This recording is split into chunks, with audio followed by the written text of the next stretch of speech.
mau pautai waka whiene a whiola maria ho e ki mo le rei ai tonga toa. Tau kaukata mai.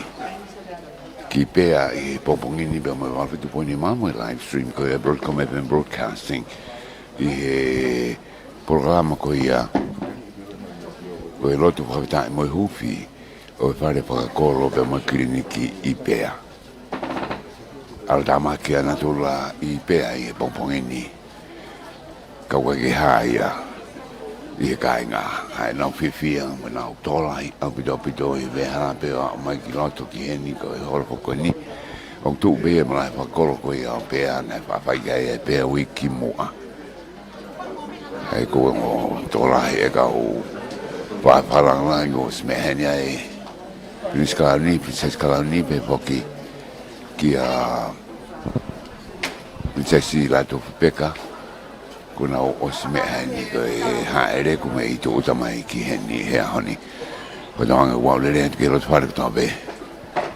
I pea bebe poki ki e wahenga o la waka.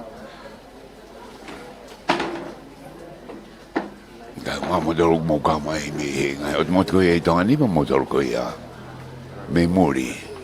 Me ngai i wheito kotoa ku ai pea. Os maa watu ai. Fuse fuka. La mona dolo. Yo ben. Fia, agora fia, tá nga.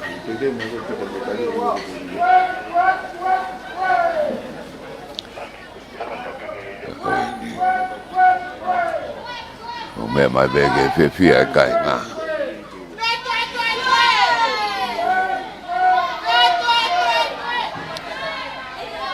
Tuta ko ia ai haere ko e programa ko e pomini whatau kei e whahapa tu e sipola halapihi e pomatala ngā we no pe te morisi o ko ia ko ngā we lalahi tapaki e ngā we ko himi whaitau ufuko isi daria se tomatau tai ngā laupuro polo whaitau se miskoro i tonga se tongo e ki ko lotu whaitau rope te kawariku ko en ko tuku mai e ko sipola ko e haere pio ki a pio ngai loto i he horo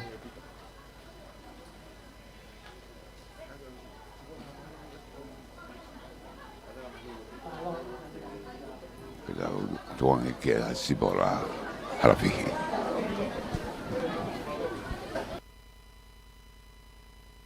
Apu, mo toa mafi o kone ao niu ai universi. Koe arifa pe mo omeka. O kone afio o tau loto ngā he au whakloa ko eni. Tapu pe mo top tapu, mo mamalu o la atu pua o kei kapa. Pe au tukulolo ki ai ngahi haa. Koe tumu aki kalauni o whakalowaha he whanua. Koe muka o pain muka. Koe angitoa o hawhiwhine he ongo kauhala. Waene awhio, koe tui o otutonga. Tapu moe mahina o takai he la a. Koe hama koula ki he katea koula. Koe whakamaunga ia o ongo oriwe. Ka koe tāhine kuini o whina o otutonga.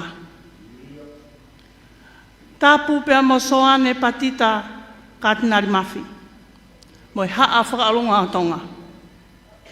Tāpū pia mo tama Princess Kalauni i tupoutoa. Tahine Princess Kalauni sinai takala. Tāpū pia mo Princessi Angelica la tūwhui peka. Pehe ke otu kakala hingoa o whangatapu. Pea mo otu laine top tapu, o hatu i. Tapu pea mo no pele vaea. Mo no pele, aine awhio. Tapu pea mo laine tapu ko toa be. Pea ua te whakatapu. Ke kau takilotu pea pehe ke kau whawhe ko toa, ok mo mea hen. Tapu me pare mea o tonga. Ho eki minister o kabineti. Kau taki potu ngāwe, Tapu me mafafonga o siaina, whanua muri, o mea hen. Tapu pea moe, hongo apa, mo tō puaka pea mo lawaki. Koe ahoni te ulau wholahaka, he koe takawhi au e tau tofo. He ne ulau funga waka, ahoni ko no o he fofua, ke vai ko puna. Pea koe rika mo langi mama au ia a ene awhio, koe tui o tongani. Ka koe lawaka ia o e ahoni. Ko atamai pea hasino, a ngā ue ko lawa, hono whakatoka, mo hono whakawae. Pea kua hoko, koe whare hufanga. Ke malu mo hao ki ai hono kakai. Ka koe toi amo ange, hono ngā ue mo hono mahu i ngā. He kua ato, pea kakato, a hono lalanga. Pea tūtai ai whare koe matawai mo ui. Ke utu mo inuai a hono kakai. Ko tau mātā he ahoni. Ko tuu ai whareni. Pea ko hunuki, pea ko hoka mo sese. Ne tūtu uni e Sihova. Ke hiri ki ai e ngata palasa. Pea tangaki ki ai e ngai fofonga. Ko ia ai mo ui anga. Pea fungani ua aki ai wheilau e a kau whakalawa. Ko e matawai mo ui ko hota hufanga anga. Pea ko tāla haka ai e si ka inga e vai kopuna. He koe misi a me ane a whi, ko hasino he ahoni. Ko hai haloto e tai fia fia. He koe moko ia o haa mo he ofo. Ke mo uilelei a hono kakai. Pea ke hako a hono kakai. Pea malu he whaleni. Ne hongo e whiriuri waki ana tula. Pea ko mohu mai he waha e tābea mo e lulu. Ke whataki e whare kua tuu. E aunga ia ke whanua. Pea mo hono kakai.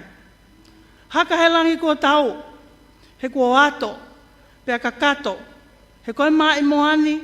He na ikai hani mo i tala whau. Pea na e whai ke au koe ofa i hono kakai. Ko tau katoa mai ki hahawea lahi. Pea kei tuu pe a ngai sia whakatalu hahawea. A sia umea hiwa. Tapu hiku loa. Mo kaukau loa. O matangi ola a hahawea lahi. E nau haka he a ha elea. E tui o otu tonga. Mo otu kakalahi ngoa e vai kopuna. E nau langi ola mo langi maa mai whare hautupu a. Ke tau katoa mai ki hahawea. Ke tau kau whakataha no maalari. Mo no whailonga i a ngā weni. Kua lava. Pea kua hoko. Homo mea mai. Mo e whio e whale o haa mo he o fo. Kai whai mua ha teke langi he kua ola pea matangi maari e aho. Pea kua ongo me ite ki loto tatau. A ngā ue lahi kua lava. He kone ofa hono kakai. Mo tua puaka mo lawaki. Whakamole mole pe mua. Ka whakangofua mai hamo pangai. Ke whakahoko at pe mua. E rea whapritania. Te ria e kau whakawhi muri o kunau kau mo kutautolu. It is my privilege this morning to first acknowledge God, the Almighty and Omnipotent, the Alpha and Omega in our midst today. Special acknowledgement of the day is extended to the royal guest of honor of this auspicious occasion.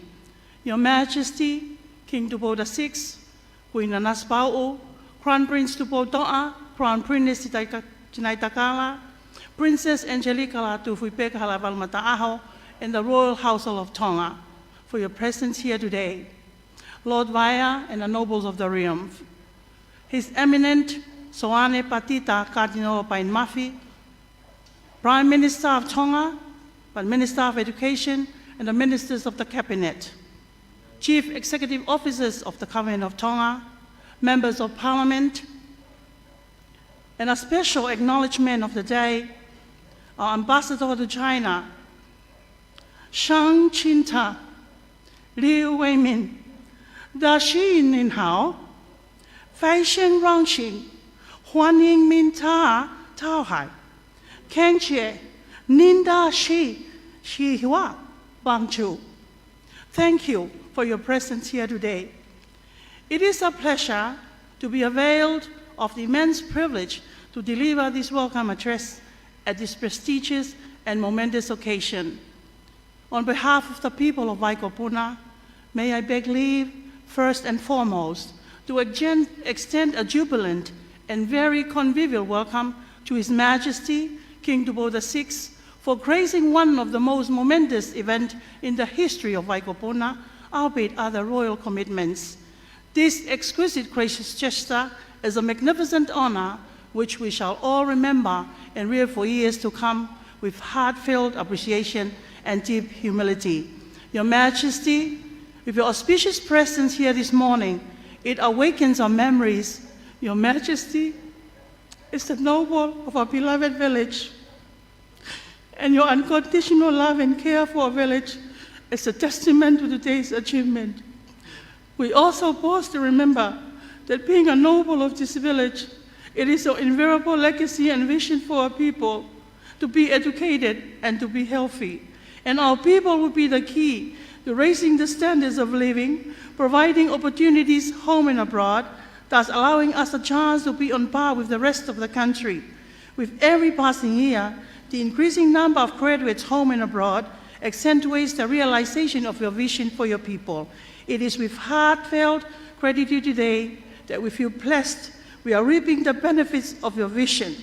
And I am a proud citizen, along with some few brothers and sisters. Lastly, Your Majesty, on behalf of Huolototonga and the people of Waikopuna, we would like to wish upon you God's abundant blessings and your royal household today and always with all your royal duties, responsibilities, and we pray for good health. Whawhetai, e tau la mahawa o tua mafi, e tau whakahoko, ai hoa whakoloani. O atu e tari loto mawhana, ai kau whakawhi ko toa pē. E tau te whito ke no tari lei, ai tumu aki kalauni mono ngai huelo, hou eiki e whanua, eik palemia, kau minista, kau whafonga whalerea, kau takilotu, kau whafonga diplomatika me muri, mo kau whakawhi ko toa pē. O whaketau mau, ha aho whakaloa, mo mohu tau pekina, le vlewa malanga kai tau. Mo tō puaka mo la waki, wa tā mai moa pangai ke whakahoko atu pē, ai tau polo kalama. Pea ko kore atu, ke tau mui pē mo, i hoko e polo kalama, ko o stufa atu. Please, may I request you humbly to just follow the order of the program according to the program that has been distributed. Thank you.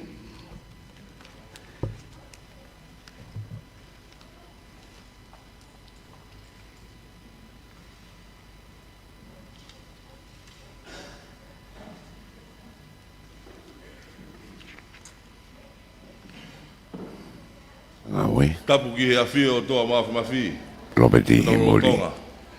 Si o punga larai. Whatapa ki na whio.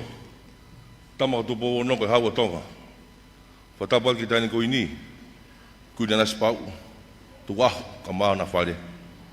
Kore pe mua ke u whamarmaruat. I ngai tala whakatapu ko toa ko tala muka pui. I mua ki. Ka tā mo e motuani. Ki whakakato atu e whatongiani. Muto poak, kore pe mua hango fua, ke u whakahako atua ki whamatala nongonong pe, whakawhikau aki, mo e ngāwe ko ni ko tau i kuna, he ahoni. I he prokalama langa a whako ia, hiri ono ahia ki tau tore saikolone kita mo haloti, na e whahoko ai he pure anga, halanga hangahi whare la langa, mo ngai holo whakakolo, Wafuafua ni ki he mita e wafaa no loloa, pia mita e hiva no makupu. Na e mawai he komiti pure koia ki he langa a whaani, ha whakatangi me he ko sili o pea, pia na e tae maria e kainga pea ni i he polokalamani. Na kore rewa he kainga ko e ni, ke e whakalahi mua e holo, o mita e whaataha hono loloa, pia e mita e taha ono, no makupu. Nei whaki rewa he purianga tonga e paanga e tolu kilu, ono mano, kai toki whakakato he kainga e pea, o toenga e whalahi koe o e holo, me ngahi fua anga mahini. O kou fia, Ke whakako atu, koe holo lahi taha eni kua langa, he pokalama koe ni. Nai whakatau mua e ngā weni, ke whakaiwia, whakasikau taha I iki au pito, pea whakapapaui, o ku tawhe a silini koe ni hono ngā ki, ki e ngahi community, I ngahi tuku I kolo. Nā e saini ai kontreki, me kautaha koe koe Wiline Construction, a uri kei, pea ne whaki rewa e whangi ngau e iki, mai si unga mātua pe heni, I peani. Ko os whakato ki heni a vai mawhana, nere he vai melie, bathrooms ku whanga e whakatapu, loki he kakai koe au no whakautua e he ngai whangataa whaka sino, kautou legereka, loki ke no ngā he mau me tokoni, pea moe loki ma ke he foki ke na awhi fio. Koe ngahi tokoni ke whanau nau koia o he holo whakakolo, na e tokoni mai si kāinga me nusila, a te ebile me sea e whangeau, mo whakanau nau ai loki koia ke na fio. Na e moe tokoni me huek no pere koe mi wharearea, whiunga moe panga e tahamano, ma te au wanu noa, seniti eni manoa, ki ono whakanau nau koia, o e loki ngahi ma me tokoni. Nei whaki mai he Caritas Tonga me Katolika, Sas Katolika Loma, hantange e vai e wha, pia mo e ua, koe mea ofa ia, me potu ngau e whamatala ea, ma o ngai iwi, ma o nga whamatala, toka ngai kina ngahi whatamaki, atakai, whetu utaki, whiriwa ke ea, mo e malu whakomputa, koe potu ngau e koe ia, me te ki. Koe pākingi o e apini, koe tokoni ia, me he puri anga, wha le paprika, le puri anga se aina, na nau whoaki mai ai pāanga e taha kilu ni mamano. O kulau tāpu aki a koloni, I ngahi tokoni whapaanga me he kainga koe o la waka I muri, nau si whotua whakautua te ngai whanua muri, Amerika, na nau tokoni me e pāanga e whaakilu, mā taha awhe, whitungia wano tolu, senite wha tolu. Hawaii I ka pānga e tolu kilu, mā hiwa awhe, ni mange au tolu ono, senite whitu ono. Mai whanua nungu sila, ka pānga e taha kilu, taha mano, mā taha hiwa. Whawhetai o whalahi, mo tokoni.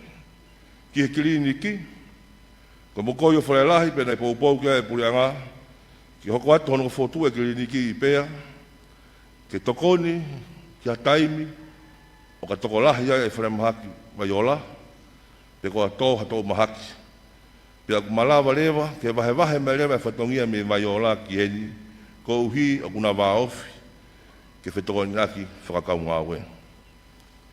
Na whahoko e ngāwe ki kiliniki, o ka mata aka e tokoni e purianga, whiunga mo e pānga e tahakilu ni mamanu.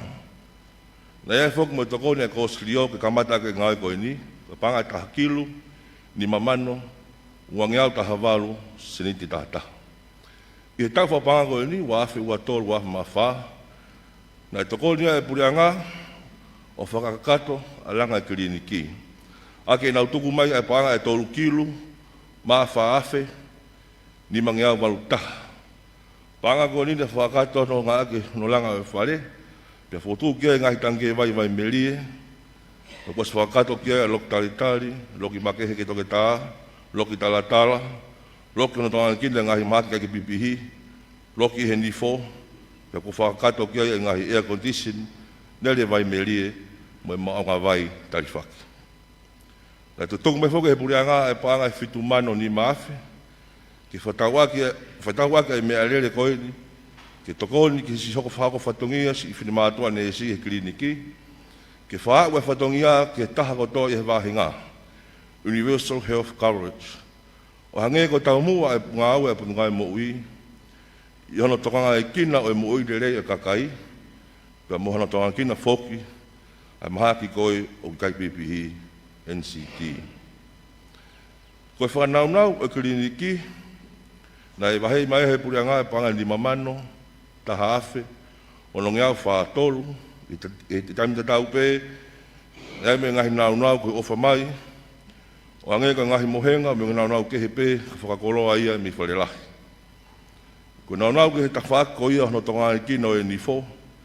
Ko mea ofa ia e lotari Australia, Rotary Project me Victoria, Australia, South Pacific Medical Team e Siapani, pia mo e tokoni, wha mea ngā aue, me he Regional Director Tokita Saya Piukala, me he WHO. Ne whai rea ma me wakai, ki ono hiki a to unga kone whatawhenga vai, pene whamoleki ai e ngahi sima ko ni whawheunga me paanga e tolu mano, ta hawhi, te au whitu nima. Ko e paanga whaluku fuwa lewa mi he pureanga, ke whahoko a langa ko ni, kliniki, wheunga me paanga e ono kilu, taha mano, uafe, tolongi au, hiwe hiwa. Ki he whakahihifo koe e konga kerekeredi, ne tuu ai e whalekalapa ka watonga e kolo, pia ne whakahoko mai koe e whakaukau, e whotua e mai moa e taniku ini, ki anu whotuko hako toko mua mai kolo. Ne loto e reia e ko slio, ke mono mono e whareni ki whakato ki ai, ai whotua e pea kindakaten. Ne kamata lewa e ngāwe o whahoko ki tunga mātua pea ko slio, no whetonge e ato, whawhetonge e kutoa e luwa, matapā, whataila fo'o, whauhila, nau palama fo'o kotoa. Kono whakalele o mai moani o whakalele lei au hito i he siasi, Salvation Army. I would like to send our sincere gratitude to His Excellency Liu Weimin, Ambassador Extraordinary and Potentiary of the People's Republic of China to the Kingdom of Tonga. Thank you for your generous support in providing of a cash grant worth of 150,000 ba'anga to construct our parking.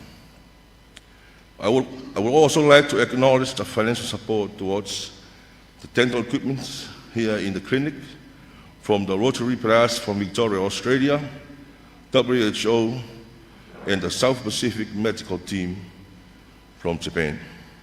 May I conclude by congratulating each other, all organizations who have contributed their time, expertise, and funding this project. We humbly seek your continuous support to support and deliver successfully more needed projects for the village of Pea. Dopuak, kuna whakatuku e whakahoa e motuani, ngā we ko lava, kliniki, whenua e whakamore me panga e whitu kilu, ono mano, uafe, ono ngeau taha whitu, senite taha taha. Holo whakakolo, whenua me panga e whitu kilu, taha mano, whaafe, whangau whitu walu, senite ono whitu. No whotu koia a takai o apini, ne lava ia e paanga e hiwa mano, walu wafe, tolungiau hiwa taha, senite walu noa.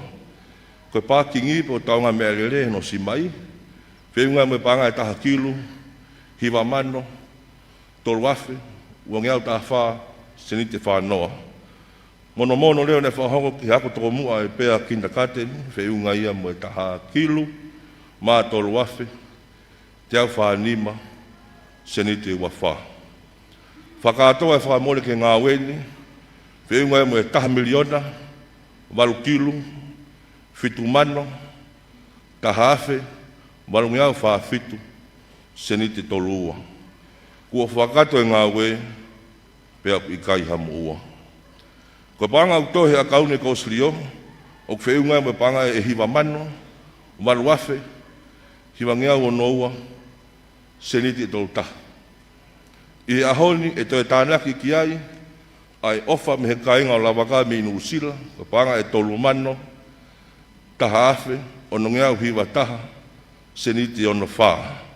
Uai ma mo tokoli he ahoni, ki whakakau ki ai ki whalahi aki, ko tokoli me hisi kainga kone e whaifono Hawaii, ko panga taha mano. Mo e nau tuku pā mi Hawaii, te nau whakapanga mai hono whakatago e Senoreita, ke whakapapaui, e i kai hau e sia e maunga huila e holo, kiliniki, mo e kinti, ha motuhia mai e laine uhila, pe whapapau i foki, e mo ui hoa e wawha, he taimi e ngahi whatamaki whaina tula. Whamaloa te ngahi kautahalanga ko toa pe, na nau kau mai ke ngā weni, malo lahe ngāi Oscar Verenga, pe kumau. Mao haka kulang ko tau ba pata hela ako tu. Ihe ikuna kafa ko tau usia. Ian. Tala monu watu ai peki hoko atu e tau whengawe aki. Ko slio pule whawahe. Ofisa kolo, whafafonga, ngai siasi. Pule anga, me ngai sektoa tau ta. Ki whapapoi ko tau langa e whai e tu loa. Malu mohao kia ho tau kakai.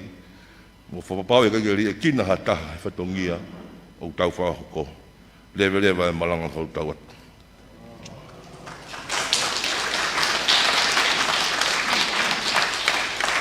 Maui. Nani wawe na lahi. Tabaki e ngawe. Papi kau foko si aria. Se stoa tau taina. Ono noa. Mukataki, o mea ke tau hiwa.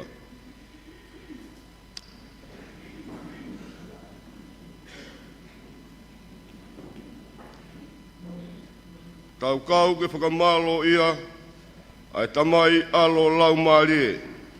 Kau ai ka kai o langina, kau mo mamani pulipe.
Whorofora lau matau tōru he hau wani.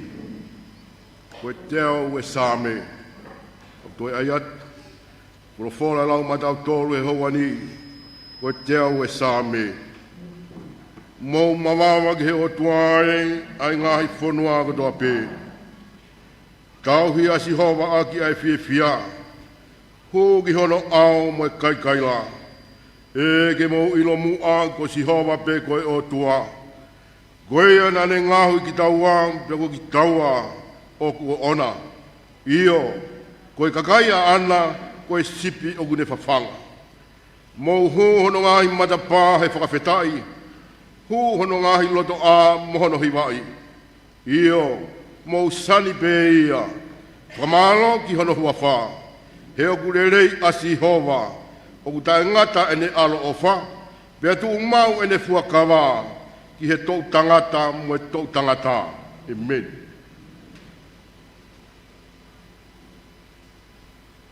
Ka pule sauta tako e o pea whai kau lo peti ka mariku.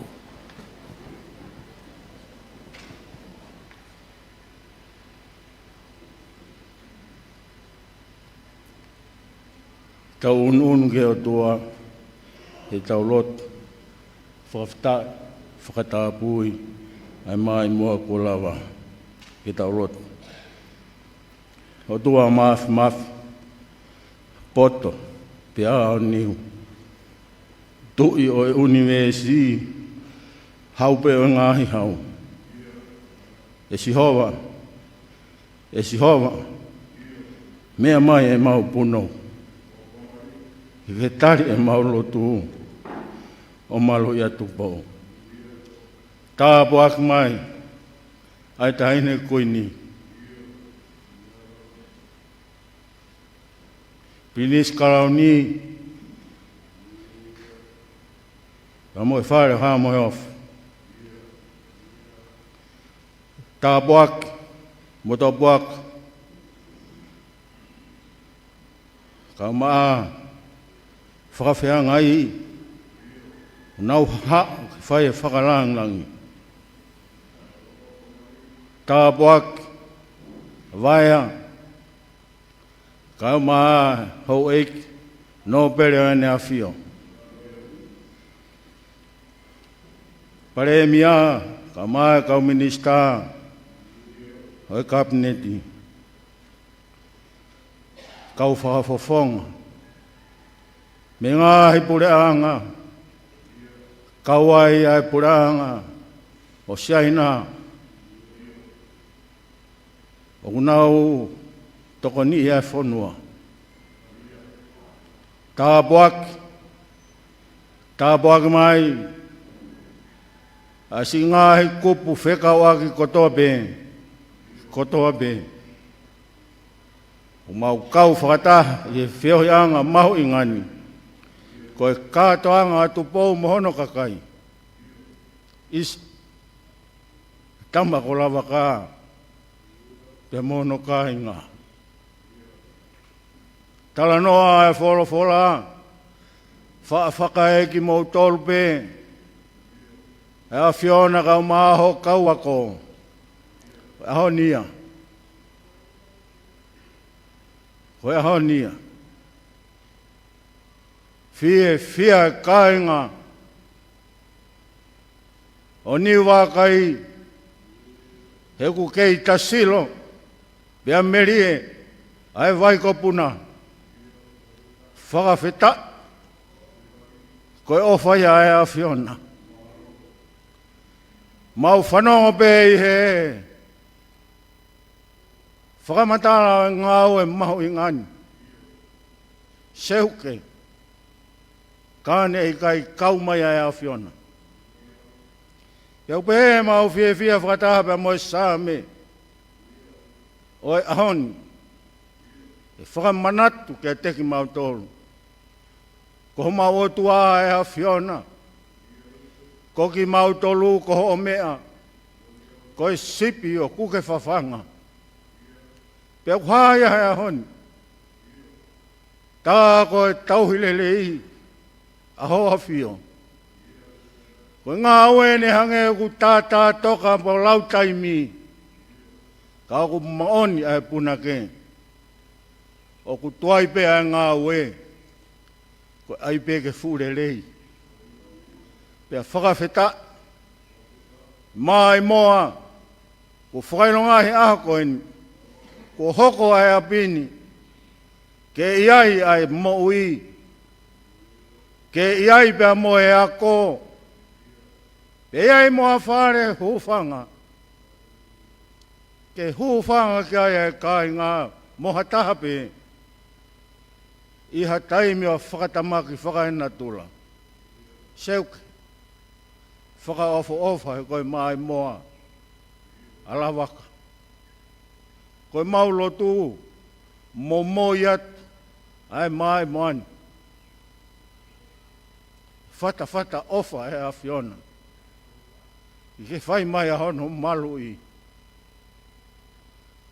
Tā kai e ngahi whakawhare tolo, ke oa na alalata mai ki ai te evolo. Te ke i e whiri ke mama.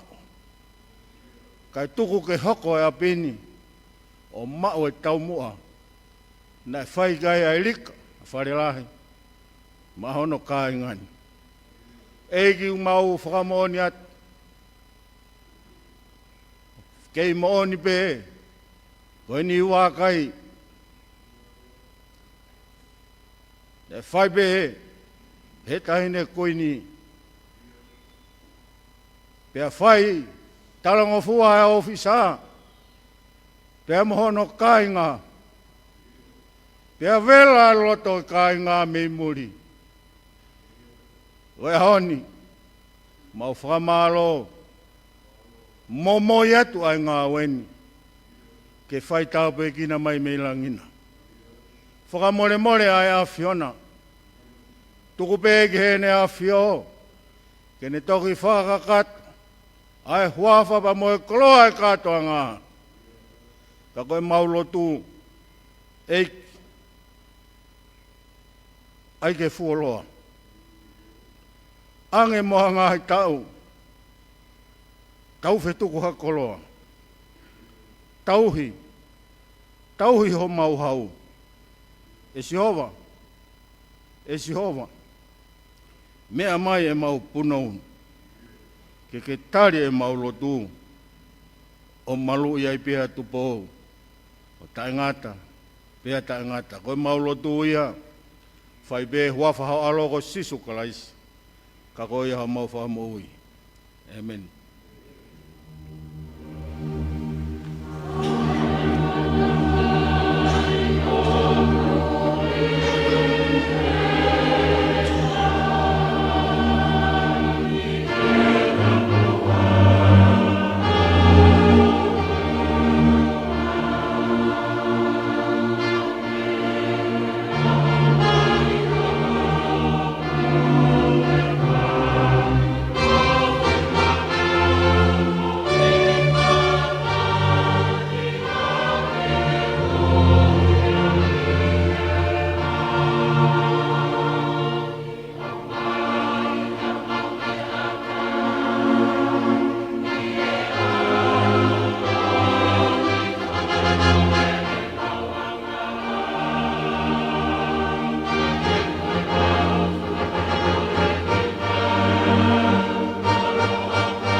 o sakolo siru tahi ke pa pe ne afio ke no fa wa fa Wa tulo wat.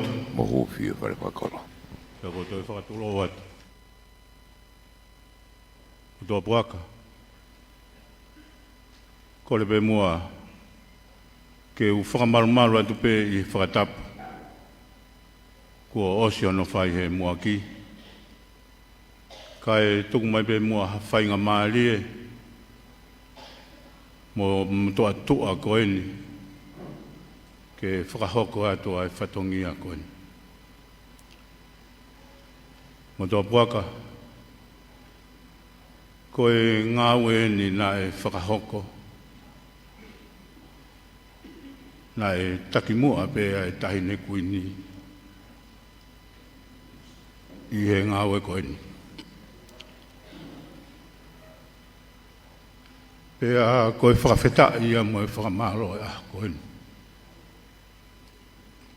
Koe koroa na e tō mi whalela. Pea toko ni ke ai e pare mia, e mo e pure a ngā. Whakafōng mai ia I he minista o e ngahi potunga we lalahi. Kau mai CEO. Pea ki he minista mo ui. Kau mai pot ngai mo ui. Pe ki he kainga pea kotoa pe mi whanua muri. Amerika, Hawaii, New Zealand, e Australia. Pe mo kainga pea kotoa pe I tongani. Koe ngā we mo tō poka kua lava. Ko le wha mole atu, ka pane ato nunu. Kai toi tu kale rei. Nai oska to hape hono whaia ke ngā. Whamore mole pe he whie mata mua. Kore atu mua. A whie tau raro. Tamangola waka. Tō ange mua hakoroa. Pea whakahua whange. Ue whareni. Ka umai ki riniki. Pea ka toki ai whainga maari e hile kātoa ngā mutopuaka. Pea ki toki tatalange ai maka. Ue whareni. Pea mai ki riniki. Lewe maranga kau tatau atu.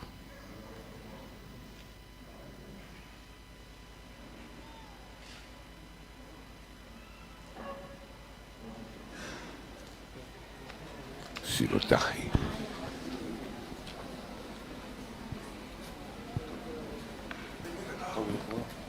Konia fio. Ukore ke hufanga e tau whakatapu ko a whaki ka whakahae fia me whakawhetai e lava lerei ngā aue ki e whare whakatahaanga e kāinga kia mo e kliniki ko e tokoni ki he kāinga mo e ngahi kolo ku ofi mai ki pēa me he pureanga mo e ngā aue e kāinga i tongani mo e otumuri mo e ngahi kupu whekau aki hange i he kliniki ki he nifo. Pea mo e tauanga mea lere hoki. Ko e whare whakatahanga, ko loto ke hui ko e hungaroa pea.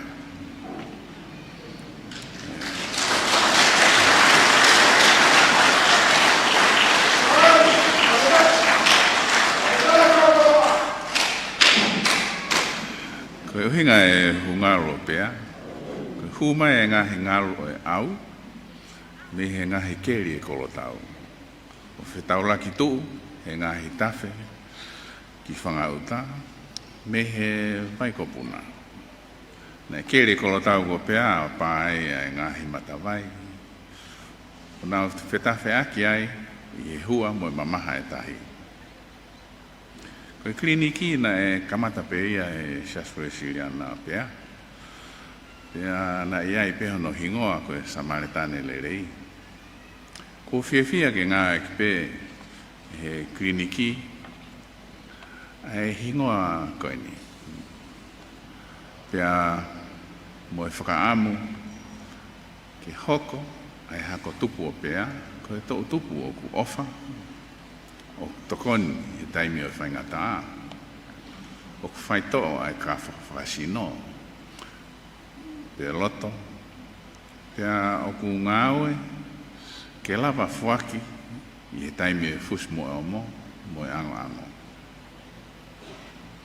whatau ange hoko ai apini o ku teo ia e tamasi mo e tahine pea ke tawhi atu me iai ai kakai lerei te naulanga e whonua. O ku lotu, moako, o ku tahi hono whaamiri, o ku ne ngā wei ai kere kere, o ku ofa ki ālonga, mo si whahinga o ku o mai ko tau whakalahi, o ku mateu teu, o ikai he moui pe koe ni, ka koe moui tai ngata. Ko whamalo atu, he ngā e kotoa ki he apiako toka mua, ki whare whakataha anga, pia moe kliniki i whoki. O whātu.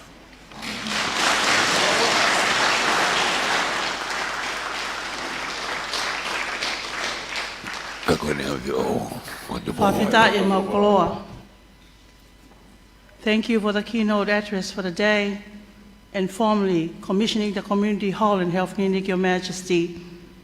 And thank you for naming our beloved hall to be Hungalo Pea and our clinic to be Samaritanile.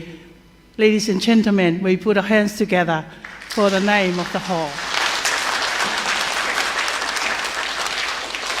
Ko puaka mo lawaki, ko polo klama hoko, ko le mo whakata mai mo pangai, ki whakahoko atu, ai ngai whakameite o aho.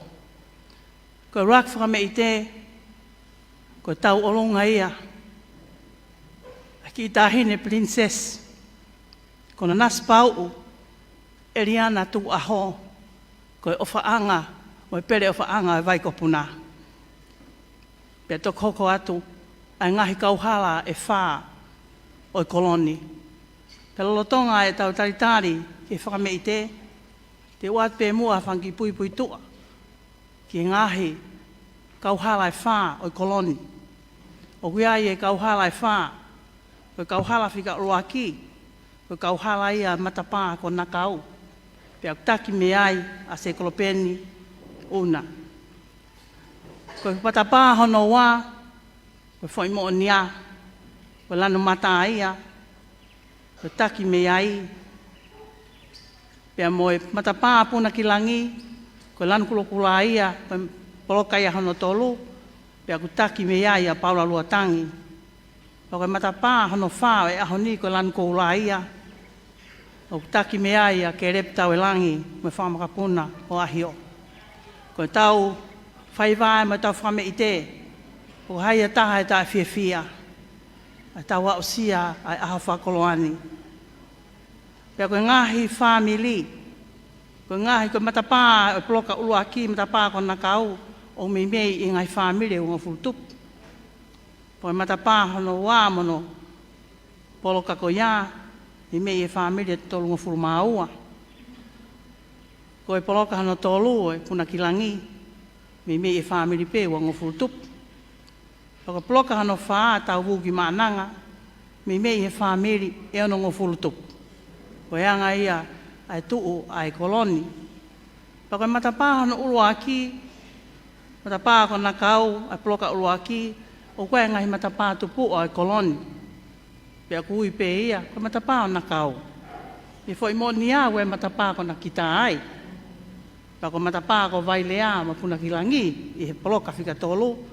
Pea ko ne au atu ke ta whaaki ko e whakatonga o e koloni, tau wuki maananga, o we matapā ko marikini, matapā ko uolewa, we matapā ko kai avale. O anga ia tu ai whanuani. Ka tau te paspas mo a taritari, ai whakame i te whika uruaki, o e aho, pea ko kore at peke kai ngā. A pau koe ke mou lama mai ki lotoni, mou tau olunga mai pepe me tuana, me lota tātā ko e nā. Vela vai kopuna. Pea ku kore atu ka iaha ngahi māwhana, mua whakapale, te mou fou whakahahake mai ki loto. Pea koe ki se niti e tāna ke ngahi pale vai kopuna, e tāna kotoa ia tokoni pe ki he komit ko srio, pea mo komiti ai koloko vai kopuna.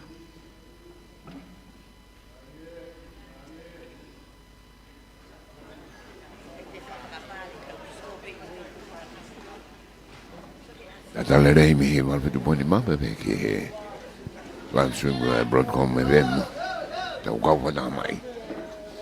Ki holoko ia hunga roa pea pepe poke ki kliniki samatane le rei i pea i e pongpongeni. Ia mai langan kuha be, kuha tumoto to holoko ia honi. Mupai e katonga ki hinga to holofu auko ia ai hunga roa pea. Oku ki whanu betu ani. I kainga. Mai tēnei te po slam takai pepe hoke. Ngai pare patolo koe ni. Ko kau tā mea, koe whangamanga puna pe ia, oi kolo e vai kopuna. Vela pea.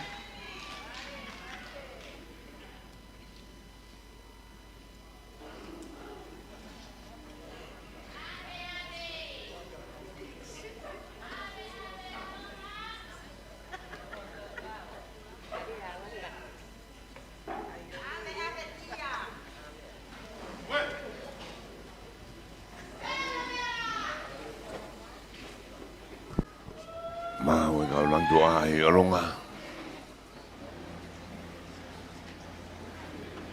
Eke mea ngā tēne tau olonga.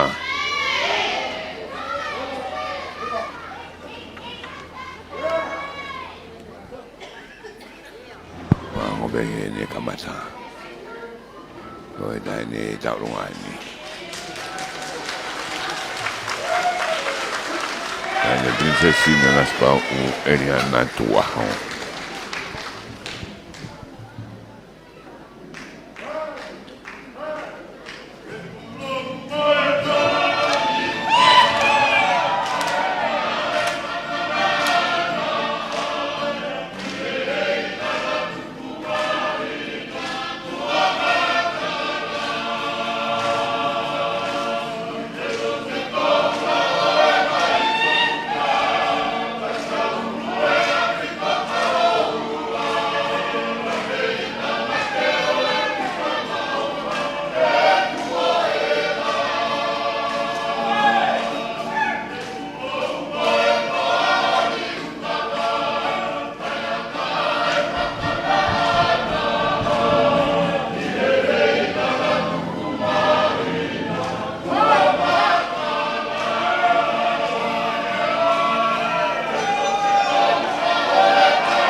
Vale bene, a princesa dopo pega per l'antuo mai è bene. I danni con princesa Naspa o Eliana Tuaho.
Ko vivia ka ni tami ni ufa hoka tu ia me e holo ko e honga ro pea. Ai holo ko ko ia pea. O nu pa maka donga ko e hani. E tama ko ni o e pomete. Ko e uraki pomete ko tani princesi na naspa o Eliana Tukuaho. Whawheta e taini princesi na naspau Eliana Tukuaho. Whawheta o lalo, ka whakame i te whakaawa a kātoa ngani. Tau hiena pe tau ke malo. Kātoa mo pare mo mea ko tokotoa, mea ia tahine ko princesi na naspau Eliana Tukuaho. Our second item for today will be a Maoro Olo that is going to be performed to us from block number 1. E whakahokoa te kāinga o kauhala whika uluaki, matapā ko nakau, ai Maoro Olo, ma te tau tolo.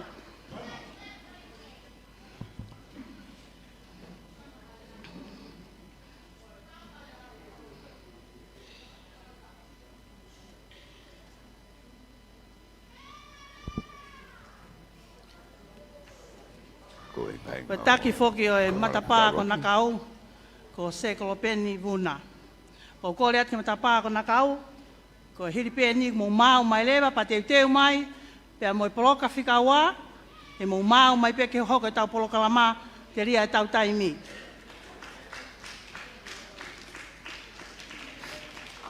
Whawhetai.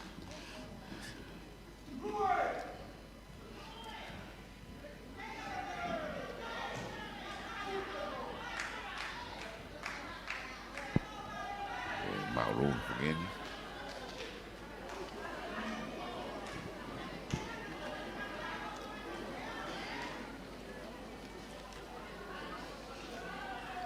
Kore atu kia leo matapā puna ki langi, ka ko hoko mai poloka mā ke wawe mo mau mitu ana. Tau pas mai mua ke poloka whika uaki, o kola mai ko puna, ko poloka ia ke whakatoke lau, ko matapā ko nakau pe ko nau lanu eni ko lan pulo, ko lanu e langi, ko lanu e loloto.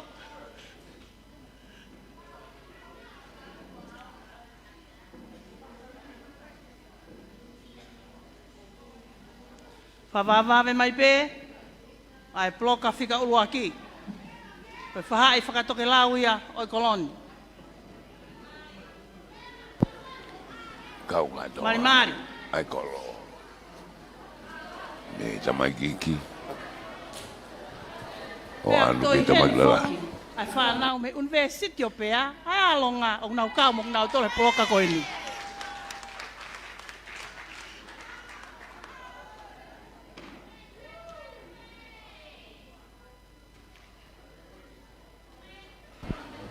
Ka kere kena tahau nau kau kutoa.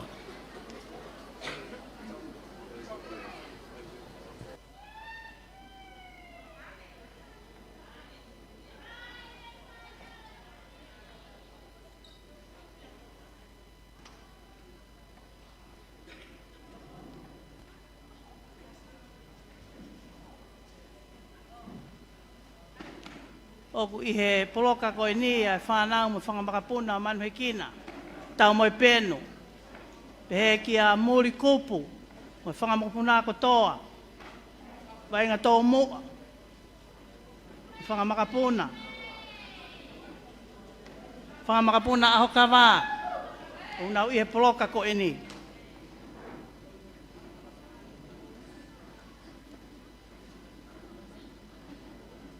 Whangamakapuna haini te.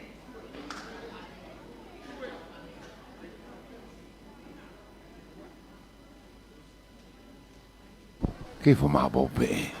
Nau ke iwi.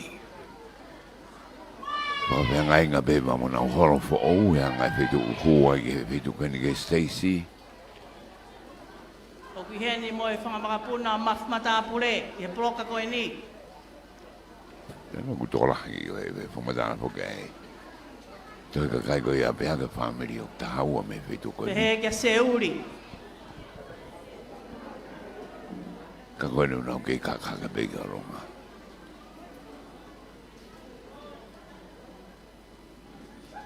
Wapo te pakai etu ki he Honga e whangita mai ki kaureka. Keni e poloka koe ni e whakamaka o tala whaiwa whina o. Pe whoki Nau ngai papai. Whamapuna whakawale.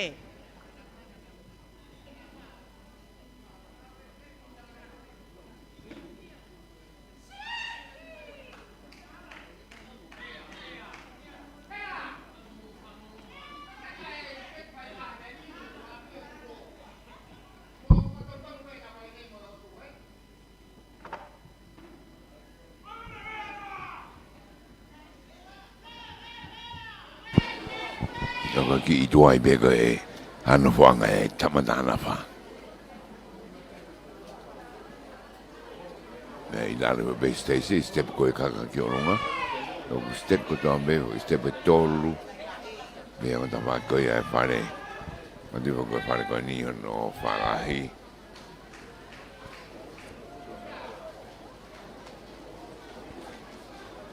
Na e hiki me whikata tonu.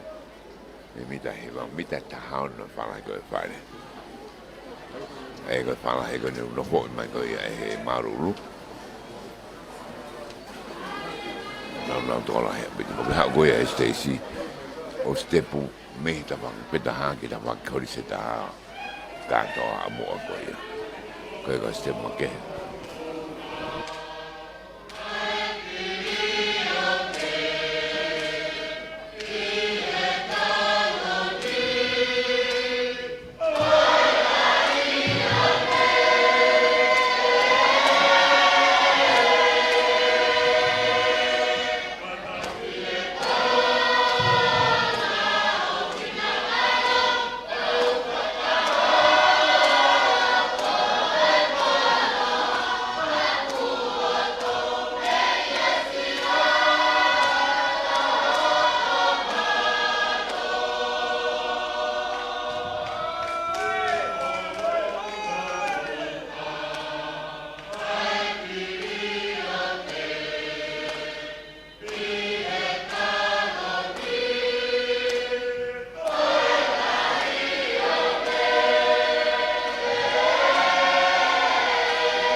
nakau o na malulu.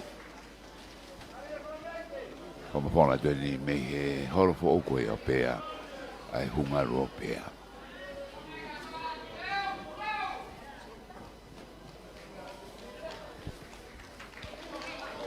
Kei hoko koe ai programa me lai koe ai horo ai ka whala hene no pai vai ke mita i taha no. Rono e horo Whamalo atu, matapa ako na kau. Ai whamei te kiro tatau. Malo e whai e whatongia. Te teo mai ai kau hala whika wā, hoi mo ni a.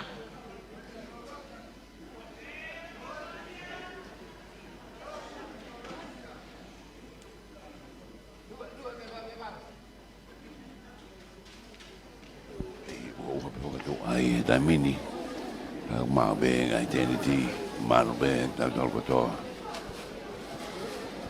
kai fitong dong mai be ki la to la ya bito ai be ko ki family fiha ka to la ya bito ko grupo ko nya nakau o ku ka wa ke me pana wa lo nga ko no na ka mo na tolo i fai wa ko ya oi ho wani ta dale ja kai nga ko ya pea me Amerika pe ki Hawaii New Zealand pe mo Australia mo fetu be mama ni mo me mai ni kai nga pea ta ko fa ta ke mo mama ta ton mai ko holo ni wa e da mo la baka ko hunga ro pea vamos papito te vai ko e tu e ngai paso ata ka kulanga pe ke tu tu ni ko ia ai langa ko ke ni lava o matuaki o o ki ke ri grade 5 ko fika ni ma ko ia malo ta o Malo matapa ki na kau.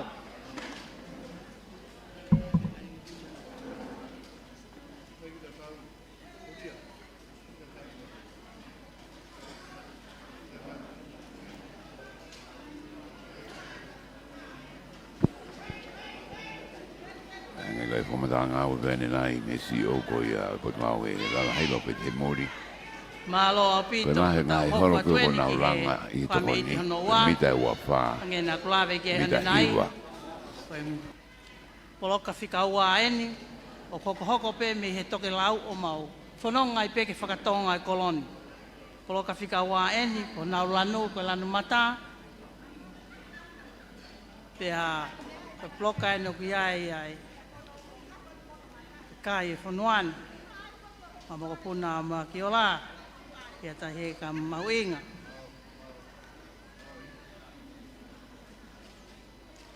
Malo soane, malo seuri. kai ko ia ko yo apea ke na ka wa ko programa ko ni kana ko ke fala yo na pare na to ke mita e fa taha mita taha no ai ko e holo la ta ni ngai holo ko ia ngai kai fo ka to pe ai ke ko i me wa fa ke fa taha mo hiwa ki taha no tol kilu monomano na tu ia ko ia i kamata ko ia ko panga ina kumi pea ke fala ko ke pakato ko ia holo Hoko mai lewa e ploka whika wā. mano fa fe I tau whamalo i ai pe ai. se ni tie no I teo e kātoa ngani. Pea... lan mata ploka ai e ka wara e noa ni o koloni. foi monia ia O kia ni foki ai matapa ko nakita i wheitu koe ni. ne ko ka wara ka waka na ka lunga na do mo na mako Heni mo e whamapuna tauwha. Whamapuna kis mo taulani. Whamapuna manuheki nā. Mo ngahi whamiri tupu ape o i koloni. Mo i kai ngā kotoa. I e ploka hono ua o i koloni. ai ko mata panga e ko ka ka to ko ia ai langa fo na ko ia e holo akai te pili be mo ngai se Whaofofa. Kan mata. Mau pe tau kamata rewa. langa mo kliniki fana na o falele be mo holo ko ia pe uta ko kinta ka te nia ko sama dale ko hala fika ua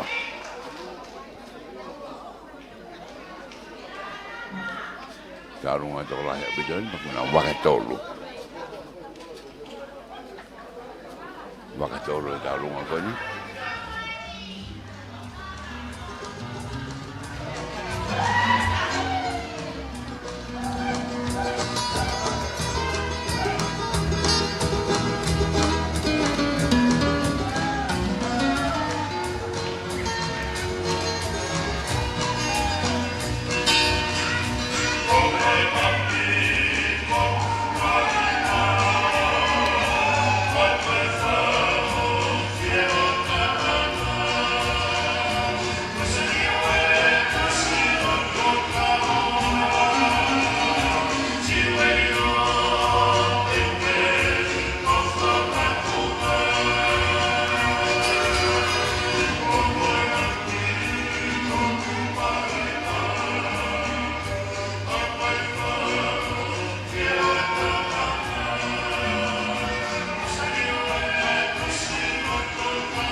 Bari hoki dan ni prinsesi.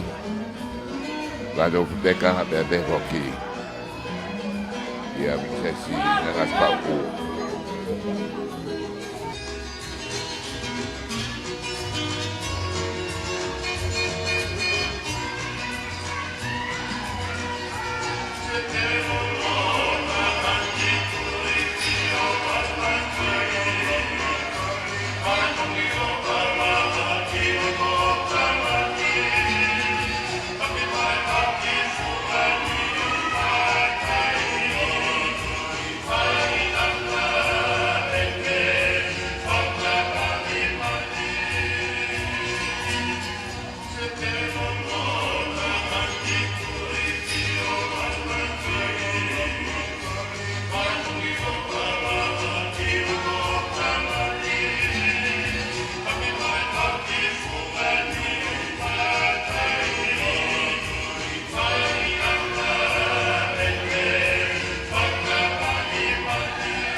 Kawala pirawa, foi monia.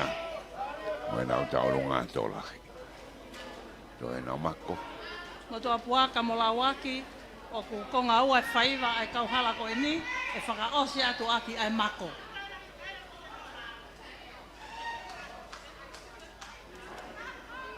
Lo tonga e tau taritari ki he kaose mako ai kauhala ko e ni, ko e tau olunga ki tahine prinsesi, na naspau e rera tuka hao wheunga me pānga e toluafe whangeau mahiwa.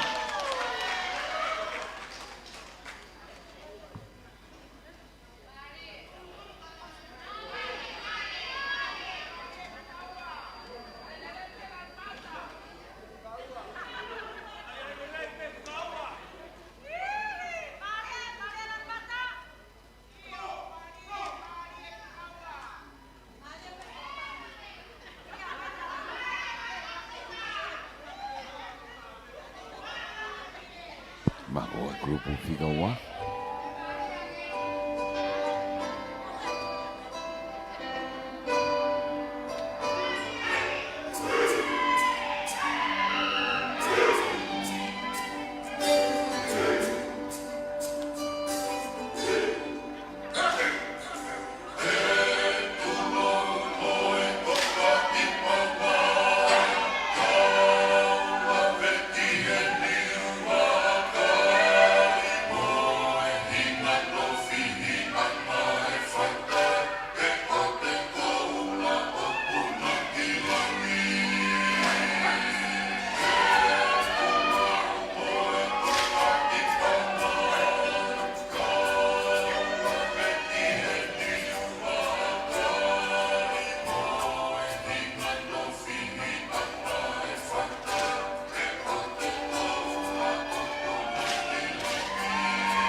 Malo apito oi mo nea. Pamanato pe tau pare tu hui fo pe ki kato ko na. Mo tu apua ke mo lawaki o wa mai ki heli ai tokoni mo ofa. Me a no pele vaia mo to tupo homa ko tek tek ki tahine ko princesa na spau Eliana tu aho ko paanga e wa afe. Tau pas mai moti ai malo e ofa.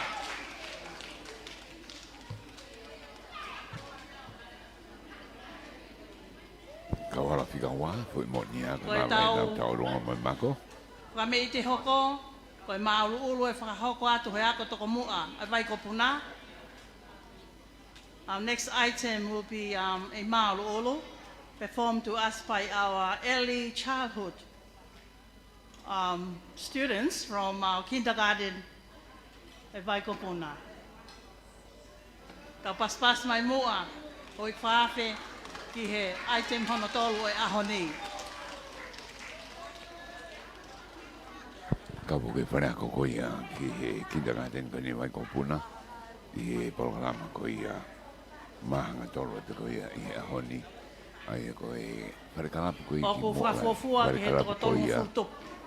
Ai whanau ako, o pea uta nau i he kindergarten. na pai ono whale Ai re ki ako i toko tai mua. la mari popo o mga i tamako toa o hoko mai te ia i he kliniki pia moe horo ko ni i he ni i tani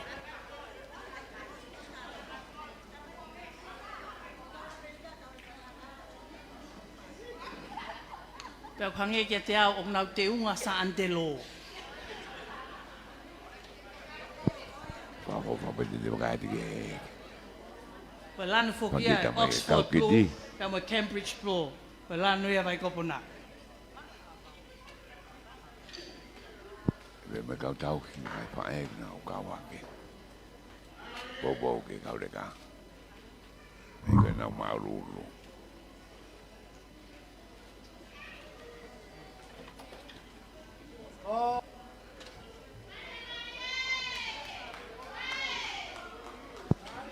e fodo do be e kau ki hoki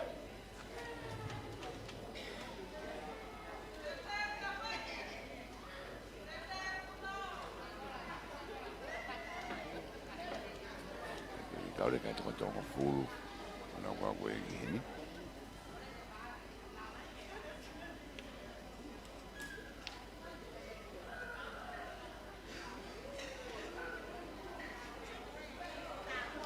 Wale le ko ina ka ulo na o pare ako na pe mo mo e hiwa mano balwa pe tonga o hiwa taka se ni te balwa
papare.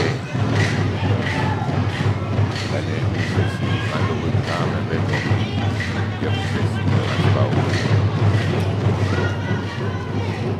Mari ở Đà Nẵng vàng, có người ta này tại có quay ở Đà Nẵng vàng.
Con ma para ai vai Maria Bea. Abe ako kindergarten niya, abe ako toka mua. Vai ko punaya. Malo au pito ki he ako toko mua i ono whakahoko ai mā ulu. Pea ka malo ake kau whai ako. Ako toka mua, mana tui pe tau pale ke tānaki. Toi nā whai mai ua. Koe, Kata ha. whakamei te hoko. Kuna kilangi. Koe kai ngai au e kau hala whika tolu. Tau ki mananga. Pea Tau nga koe toko lahi. matapā ko puna kilangi. Koe taki mei he kau hala koe ni, ko Paula Luatangi. Pea koe whasi, o whakahoko aki ai whakameite ko e ni, ai ka inga o kau hala whika tolu, mo tua puaka pea mo lawaki, koe whasi, koe whakalotoloto. O ku kei whakalotoloto pe ka inga i o lawaka o au ke ahon. Pea koe whasi ia, ai whau e sione hufanga. Pamalo lahi atu, i he ako toka mua, ai whaiva mali e. Ka mō lawat pe ki tua tānaki ho mō pareka i lai he matapā.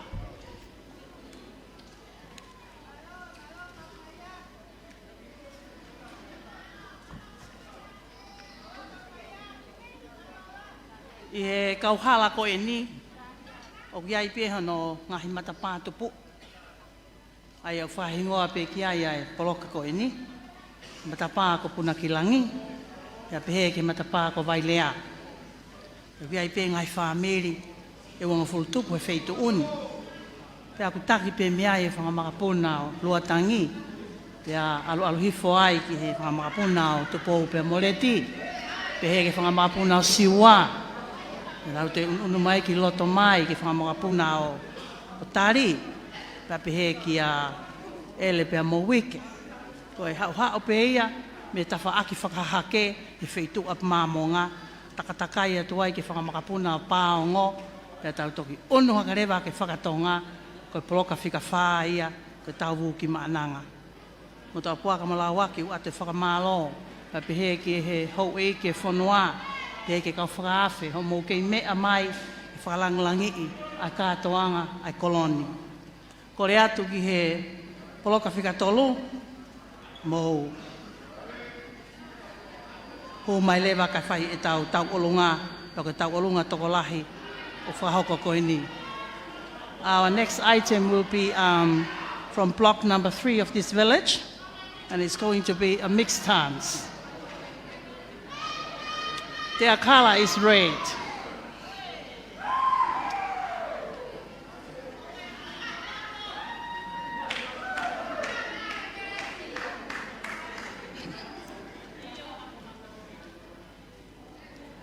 Ladies and gentlemen, we put our hands together for block number 3.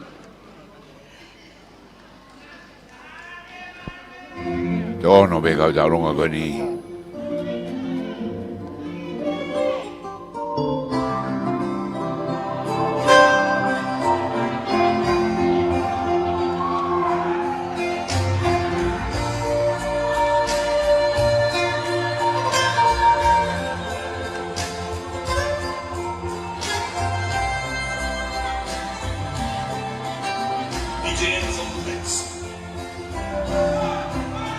Live on, baby.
nangi, wena utaurunga tolahi. Nalo apito, loka tolu ai whameite. Tahine Princesi Angelica.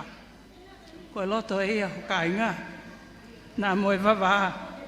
Te mau ki whakato loto pe. Hamaka mahu inga mi ai. Koe whameite hoko. Koe whameite whakaosi au e aho ko en. Koe whameite ia me he poloka whika whā. Koe ka inga ia o e kauhala whika whā. Koe tauwu ki maananga. Koe poloka eni o ku si whakautua ai a uolototonga. Pea pehe ki he whakamapuna kotoa pe o e kauhala ko eni. Pea ku heni e ngahi matapā lalahi e tolo. Hene matapā ko kai avale. Matapā ko uole wā. Moi matapā ko marekini. Pau ki ai pe whakamalo lahi ke si ngahi te whtoi whamiri. O ploka tolu na kai ke ulawe ki ane nai. Si ngahi whamiri ko ni unau pōpō me mūri. Whamiri o sāpoi, whamapuna reone. Ta pehe ki awhelangi, motari, mo ngahi whamiri ko toa. Mo whakamore ka pau ko ngalo ha whamiri a te au. Ko e ploka whika whaena, ku iai mo e whamapuna tahi. Ko e ofisa kolo ia, mono kai ngā. Mo whamapuna tau elangi. Pehe ke tau moe peno, lau mape, nā hokonga. Pau kange ki a te au ko e plokani o toko lahi taha e ngai whamiri ai, o e ngai whamiri ono ngo fulu topo. Pa ko e lanu kou la, ko nau lanu ia.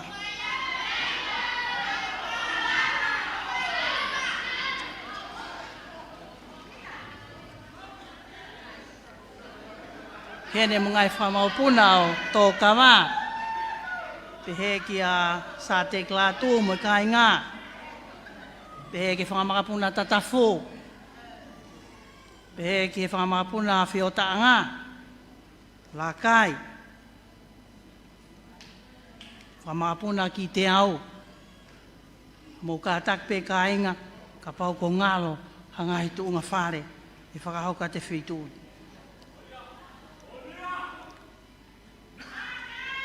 Hu mai lewa ka hola whika whā.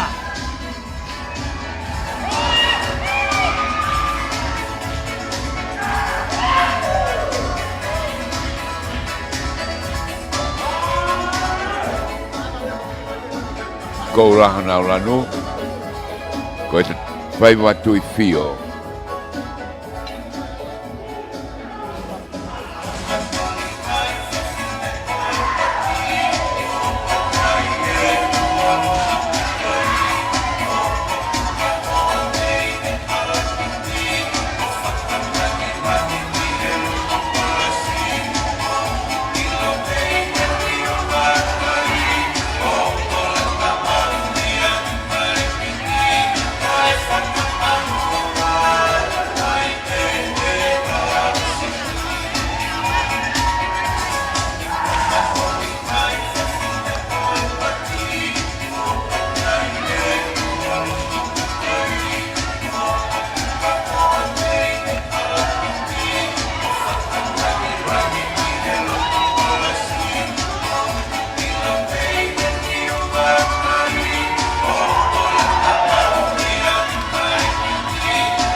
A princesa lá do Beca, a princesa nas pau.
Tau hoki mananga. Kamala fika whae koe whai wa whaasia. Oi ka tonga ni. Hoki ka sibola harapihi. Wa tau ke e Whakamalolahi atu tau wuki maananga. A whakahau koe whatongi a. O kore atu ke to o kotoa e pare o tuku ki he kato.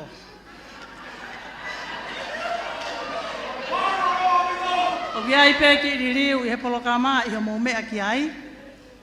O e whakaawa o e holoni. O tata no maka e tō whakahoko kotoa ia he ka kato e polokamani. Ki mua pēr ha e rea pēne awhiwhio. There is a slight change to the program today. The official opening of the community hall will be done after the completion of this program before the departure of His Majesty's. Thank you. I he taimini, te tau hoka rewa ki rea whakamalo e whakahoko ia na hokonga, e whakaosea ka katoa ngani, ai lotu tuku e whakahoko he pātere, whalakiko afu, palokia o pea, lauaki mo toa puaka. Ko e ahoni ko koloa ia vai ko puna, ko awhia tono e ne awhio, pia koe lavaka ia e ahoni. Ahano whakaata e holo mo kliniki, ke ngā e aki hono kakai. Pia ko atu mo e mautala manu ke he awhiona, ke moni monu tonu ho opure he whanua ko tonga o tuputupu. Pia tā I maria I ho kakai he ofa mo e tokoni ke kai ngani. Ko e ngalu toku e, ai whai whatongia, a hoki I whine matua, kari whatongia ke awhiona, ko tui o tonga, mo tahine kui ni, o tu ka kalahingoa o whangatapu. Kai aha tono no e whatongia ahon, ko hu whangate I he lotu. Distinguished guests, ladies and gentlemen, that is the end of the program today. We will have our vote of thanks conducted to us by Ngā Haukonga and our closing prayer conducted by Pātere Whalakiko Afo. Your mistress of ceremony for today, Si Paula Whakaanga Hawirialafihi, Toa I Kiatu. Rewa malo. Ngā hokonga. Tapu ki he awhio ai o tua mafi, ko tamai, alo, lau maari he maoni oni. Tapu ki lavaka, ko hau e o tu tonga, tupo ono. Tapu ki he pirinis kalauni, tupo utoa uluka alala. Pehe ki he tahine, Princess Kalauni, tapu ke a pirinis la tu fui peka. Princess la tu fui peka. Moe kaha u o tonga. Tapu ke vaea. Moe hou eiki no pere. Oi fonua.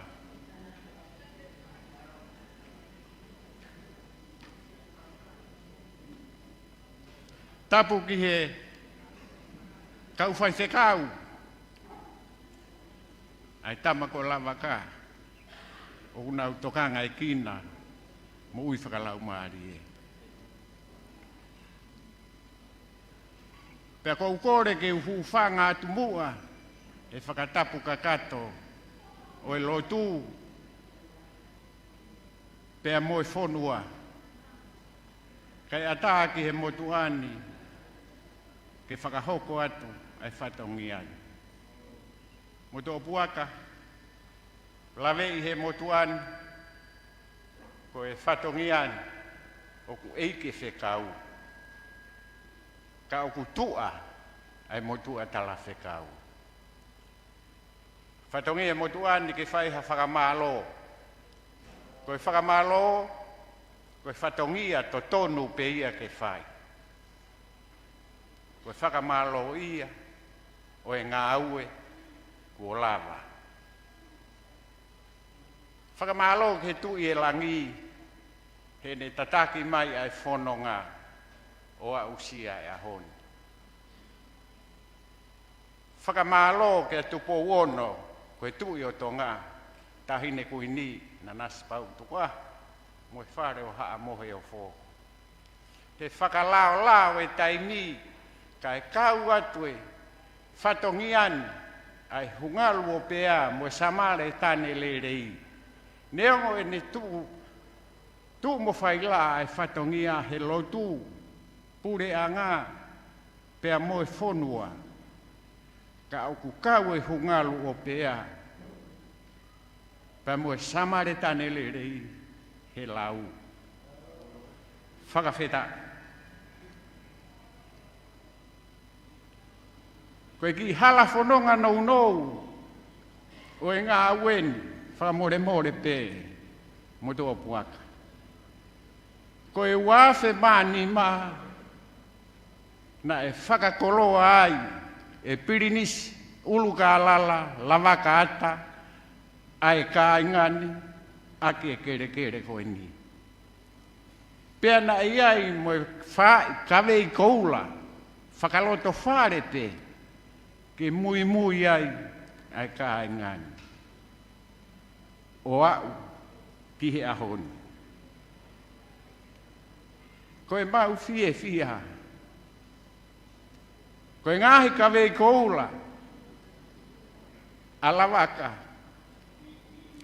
ka koe tui o tonga mo e tahine kuini. Ke lotu, ai ka ingani. Ko saa paula e he uafe maa fitu, miliona tupu. Saa patita he uafe maa hiva, miliona tupu. Koe lotu uia. Kawei ko ula hono wa, ke ako, hono ka inga. Koe kinta ka te nene ua, i peani. Lau tohi pure anga, korisi loto, kai whakawhetai. Ua o mai he pirinis kalauni, pia mo e tahine pirinis kalauni, ai fu korisi, ko Anastasis. O ku whakae ono pōni, pe whakalakalaka ia ki he kahau. Koe ako o ia. Koe mo ui le rei, na e kamata pe me he tahiwa ono ngofulu tupu tahine kuini, he ki fine eiki ko patiola tō mua. O kune kei toka pe tauhiwa ngofulu mata. Aki i whare sivi pepe.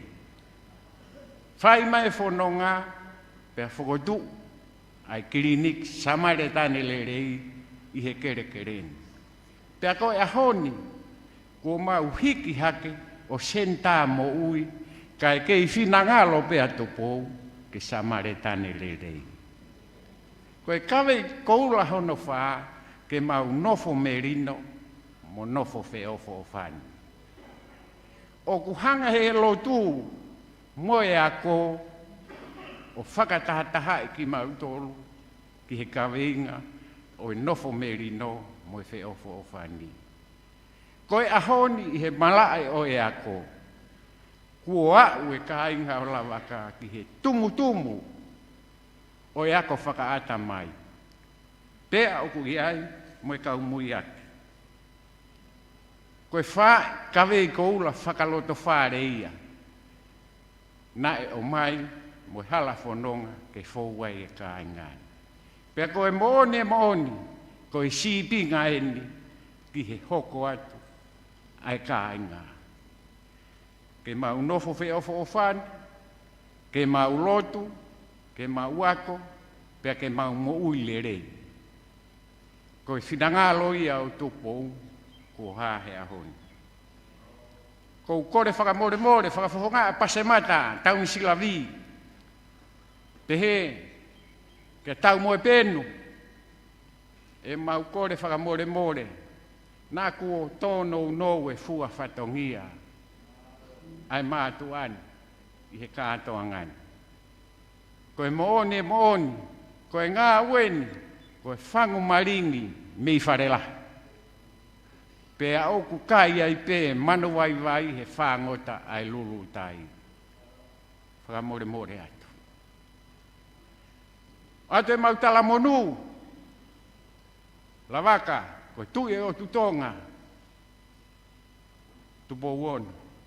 Tahine kui ni, Prinis Kalauni, Princess Kalauni, uma Princess Latu fui peka. He monu ko lave ai ka ingan. Pek mau haka he langi tu ko tau, ko mau kau he lau, pe mau lau he kau. I he ngahi whatongia oi ahoni. Ko re whakamore atu, koe ki whakahoha atu a pia, me he motu atu ani. Tu au whatu. Nā konga. Mo toa puaka Koe rea po maro. ha ase feitu una. Koe ki tokoni ni au taki mai. Whamore koe ki momo pe ena ko mo one lea ko si pe kai ha.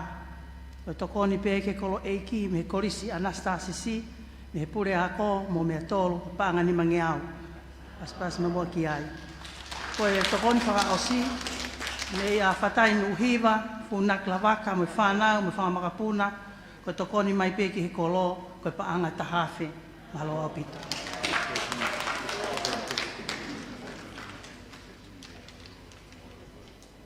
Loto ko patere flaki ko Ko tokoni afu. whakaosi, ko tokoni ai pea ki he tau olunga a ki tahine prinsesi, mea lolo me whamakapuna manwhikina, ko paanga tahawhi, malo au pito.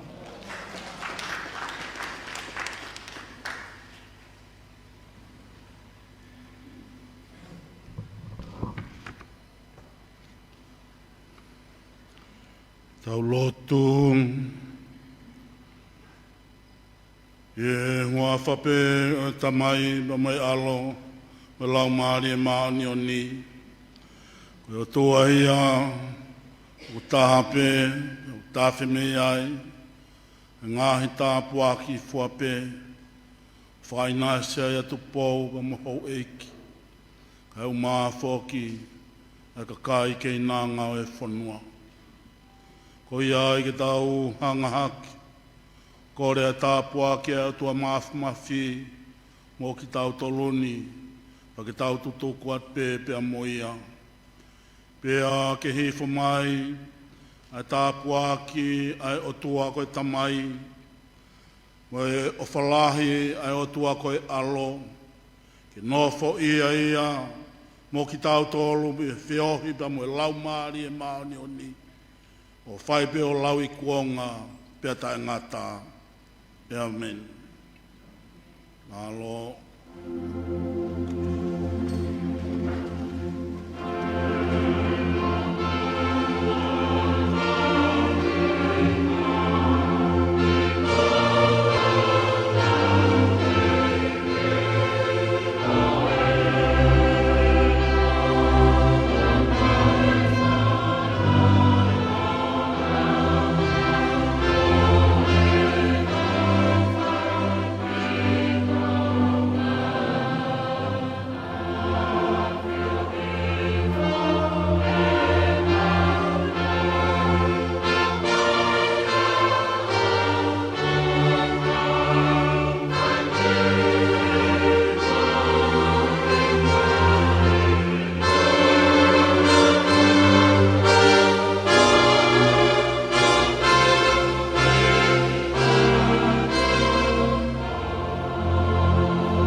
Ko e kakato ia e programa ko ia e hawani. No. Ko e rotu whawhita i mo huwhi. O whare whakakoro pa ma kliniki opea. O whare whakakoloni ko iloa me ahoni ko e hungaro opea. Ko e kliniki kei hokotebe. Ko e Samaritane lerei. Ka ko e aere mani ane a whioki ni hanga o tatara.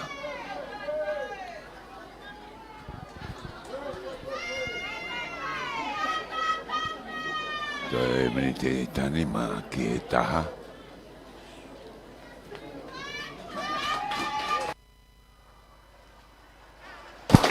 Rea koe ko te tala e maka.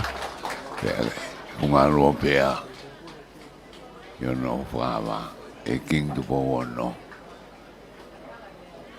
Ki ngawe aki, e kai ngā pea. motoani poki. Ni ko ke pamatala ko ko ke kliniki ko senta ko mga mohenga ko ste teu I. Ya me mo ofisi ai o e tokata pe poki ke fare tantari fare tantala. Pe ai be mo e fare ngani fo. E ko kliniki ko pipik mai pe ko ya ke ta ba ko ya ni ta meni. Ko ia ko na hanga o wata hai ko toa. Madang ni hap lele ya to ai ko mafula ki pot ko to be mo me mai me ai. Ke ka dong fi ko e kai ngala baka. Ka ko ni apio ko king do bo no.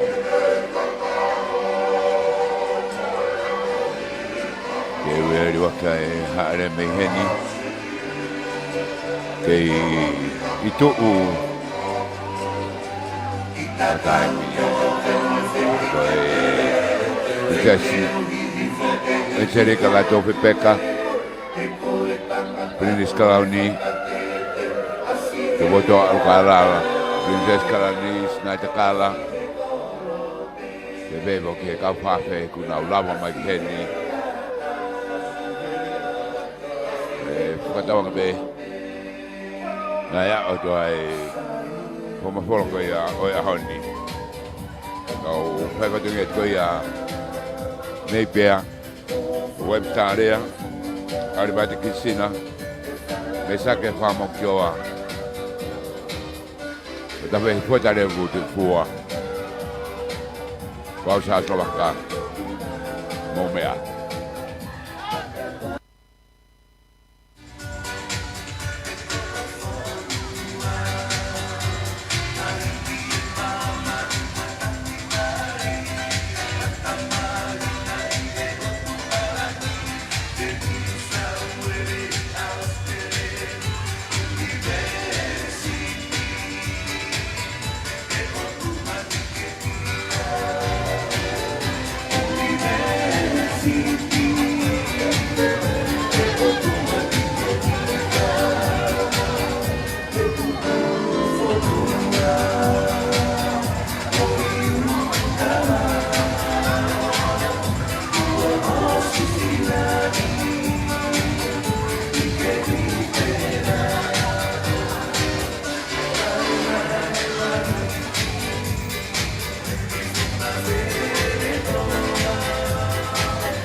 kakala i ki vai e